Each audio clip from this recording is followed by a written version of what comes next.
The Blue Moon.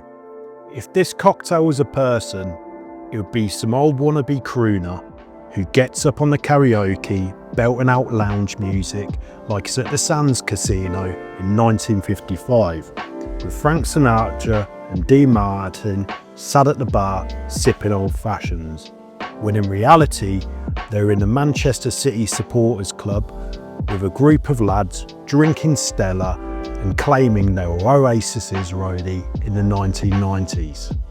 Please note, this drink does not contain Blue Moon beer and is a more simplified version of an Aviation. The ingredient lineup.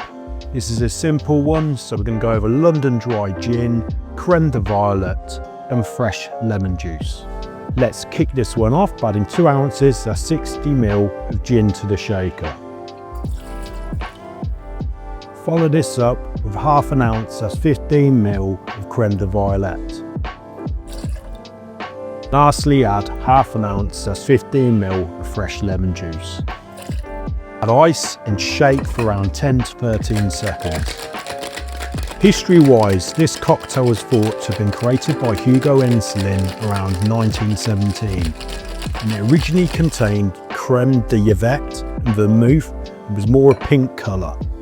Around the 1930s and 40s, the drink changed due to the unavailability of Crème de Violette, which was eventually discontinued in the States in the 1960s. Then we want to double strain this into a martini or coupe glass, then garnish with a lemon strip. The taste test. This is an Aviation essentially, minus the maraschino. The colour, it's almost blue, but let's just say it's slightly blue, a bit more of a grey inky looking colour. Creme de Violette is the most dominant flavour in this. Now, I'm not a huge fan of floral drinks, but this one reminds me a lot of Parma Violet sweets. The gin botanicals are there, and the lemon asserts itself a bit towards the end. Does it beat an Aviation though? No, not in my opinion. It lacks the substance. But simple, it's tasty and it's inexpensive, so I'm going to give this a 7.4 out of 10.